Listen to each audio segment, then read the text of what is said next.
argumentative way of dawah in Islam. I found out that some people condemn it.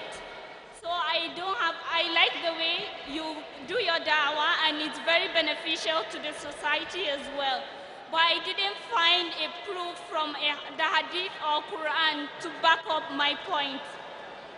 Sisters asked a question that some people do not agree with the arguments and debating side of dawah. She likes it a lot.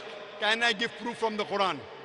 The Quran says in Surah Nahl, chapter number 16, verse number 125, Udu ila sabili rabbika bhikma wal ma'azat al hasna wajadun billati hasan. Invite all to the way of thy Lord with wisdom and beautiful preaching, and argue with them and reason with them in the ways that are best and most gracious. So arguing is one type of dawah, but argue in the ways that are best and most gracious. You should do it with hikmah and with husna, with beautiful preaching. There are different styles of dawah, some with love, some you have to be tough, some you have to use debating style like Sheikh Deedat. There are different styles. One of the style is argumented, which is mentioned in Surah Nahl, chapter 16, verse number 125, but that should be done with hikmah and with husna. Hope that answers the question.